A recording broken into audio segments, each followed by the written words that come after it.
अकेला कभी न छोड़ेगा, कभी नहीं, कभी नहीं, कभी नहीं, कभी नहीं छोड़ेगा, कभी नहीं, कभी नहीं, कभी नहीं, वो कभी नहीं छोड़ेगा। तूफानों में साथ है, मैदानों में साथ है, उसकी वो खुद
हर एक वादा वो पूरा करने वाला। यिर्मयाह 1:12 जब आप पढ़ते हैं, यिर्मयाह भविष्यवक्ता को परमेश्वर ने कहा, हे यिर्मयाह, तुझे क्या दिखाई देता है? उसने कहा, हे प्रभु, मैं बादाम की एक डाली को देखता हूँ जिसमें बादाम लगकर फूल चुके हैं। उसने कहा, इसलिए लिख, मैं अपने वायदों को याद कर कर कर पूरा करने वाला परमेश्वर, मैं अपने वायदों को याद कर कर के पूरा करने वाला परमेश्वर हूँ। मैं नहीं भूलता जिसका मैंने वायदा किया है। हालेलुया। मैं फिरता नहीं, मैं मनुष्य नहीं कि मैं धोखा दूं या झूठ बोलूं।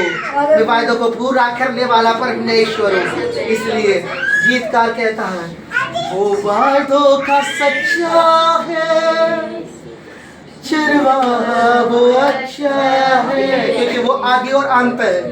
वो कोई मनुष्य नहीं कि वो वायदा कर भूल जाए, मिट्टी में चला जाए या नष्ट हो जाए। क्योंकि बाइबल कहती है, सरदारों के ऊपर भरोसा मत रखो, राजाओं के ऊपर, मनुष्य के ऊपर भरोसा मत रखो, क्योंकि आप नहीं जानते उसका प्राण कब जाएगा और वो मिट्टी में मिल जाएगा। और उसके प्राण के साथ, उसके शरीर मिट्टी में जाने के साथ उसका वायदा भी नष्ट हो जाएगा। प्रॉमिस, उसका वायदा नष्ट हो जाएगा वो जब मिट्टी में चला जाएगा। हालेलुया। लेकिन बात तो ये है, आपसे जिसने वायदा किया है, आपको जिसने वायदा दिया है, हालेलुया, वो ऐसा परमेश्वर है जो आदि और अंत है। वो अल्फा है और वो ओमेगा है। वो शुरुआत है और वही आखिर है। और इसलिए वो वायदों को नष्ट होने का कोई भी चांस ही नहीं है, वायदों को खराब होने का कोई भी चांस ही नहीं है। और इसलिए जब गीतकार ने इस सेंटेंस को लिखा, इस कोरस को लिखा, उसने जानबूझकर उसमें इस बात को डाला कि वो इंतहा अल्फा और ओमेगा है। इसका मतलब क्या है? उसका वायदा नष्ट नहीं होगा। यीशु ने कहा, तुम आकाश और पृथ्वी को देखते हो, जिस दिन मेरे वायदे का, मेरे वचन का एक बिंदु भी नाश हो जाए, नष्ट हो जाए या पूरा न हो, उससे पहले आकाश और पृथ्वी नष्ट होना तय है। क्या मतलब है? जब आकाश और पृथ्वी साबुत है, साबुत का मतलब अभी तक स्थिर है, अभी तक सही है, इसका मतलब परमेश्वर का वायदे का एक एक बिंदु भी वैसा ही है और वो बिना पूरे हुए नष्ट नहीं हो सकता। Hallelujah, hallelujah. आज मैं आपके जीवन के ऊपर के शैतान के हर एक वार को नाश होती थी घोषणा करता हूँ। बाइबल में लिखा है, जितने हथियार तेरे लिए तैयार किए जाएंगे अधोलोक में, नरक में, ऐसा में लिखा है कि यहोवा के दास का यही भाग होगा जो परमेश्वर की आराधना करते, जो उसकी सेवा करते, नए नियम के अनुसार हर एक जो विश्वास करने वाला वो याजक है, वो परमेश्वर के हालेलुया सेवकाई का हिस्सा है, परमेश्वर के राज्य का हिस्सा है। और वहां पर लिखा है दासों का ये भाग होगा कि उसके लिए बनाया गया कोई भी हथियार उसके ऊपर सफल न होगा। एनी वेपन, कोई भी शस्त्र आपके ऊपर सफल नहीं होगा। यीशु के नाम से हर एक वार को मैं ब्रेक करता हूँ यीशु के सामर्थ्य नाम से। और विश्वास करें कि आपके लिए वो वायदा है, शैतान के द्वारा, नरक के द्वारा कोई भी गढ़ा गया हथियार, कोई भी गढ़ा गया शस्त्र, फिर वो हालेलुया निराशा हो, फिर वो चिंता हो, फिर वो डर हो, फिर वो पाप हो, फिर वो लालसाएं हो, फिर वो जंजीरें हो, फिर वो फाइनेंशियल, वो आर्थिक आपदा हो, फिर वो पैसे को तंगी हो, या फिर कुछ भी क्यों ना हो, शांताला प्रिय शादाराला राब्रो खोल देने लगा।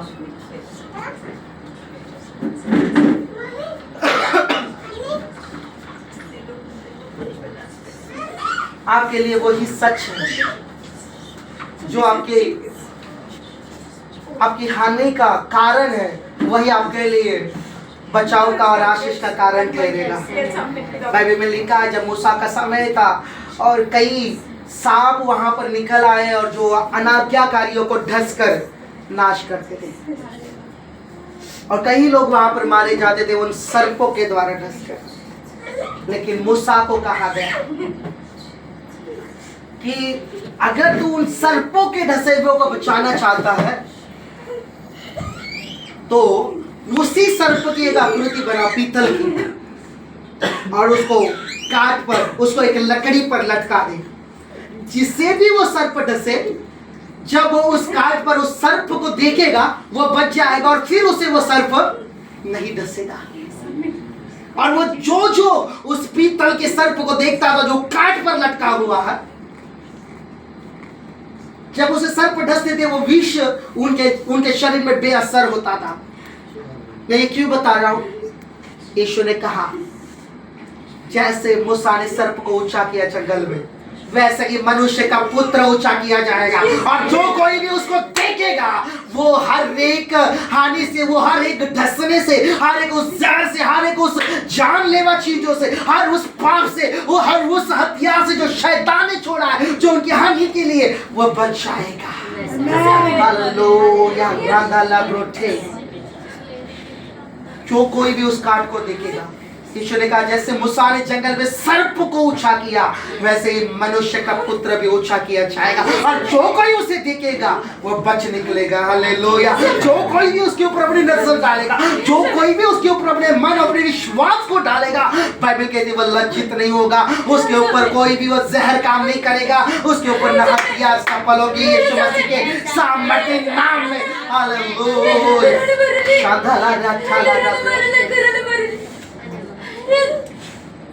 मूसा और उस सर्प से कई अधिक महान हमें दिया गया है, क्रूस के ऊपर लटका गया यीशु मसीह।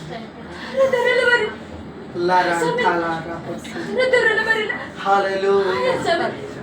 खुदा तेरे नाम को धन्यवाद।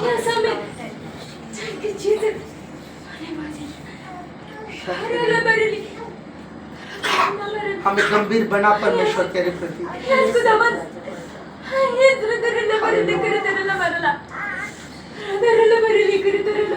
ये नहीं कि हमारे बाइबल में लिखा है तुम्हारा मन परमेश्वर का वचन ग्रहण नहीं कर सकता, नहीं जान पाता, इसलिए तुम्हारा मन कठोर हुआ है परमेश्वर की प्रेजेंस के प्रति या फिर उसके वचनों के प्रति। परमेश्वर का कोई भी वादा, परमेश्वर का कोई भी वचन, परमेश्वर का कोई भी बात, ओ हालेलुया, वो उतनी ही सच है, उतनी ही असरकारक है हमारे लिए जैसा कि लिखा गया है। हालेलुया। लेकिन हम उसे कैसे हमारे भीतर लेते हैं उसके ऊपर ये निर्भर करता है।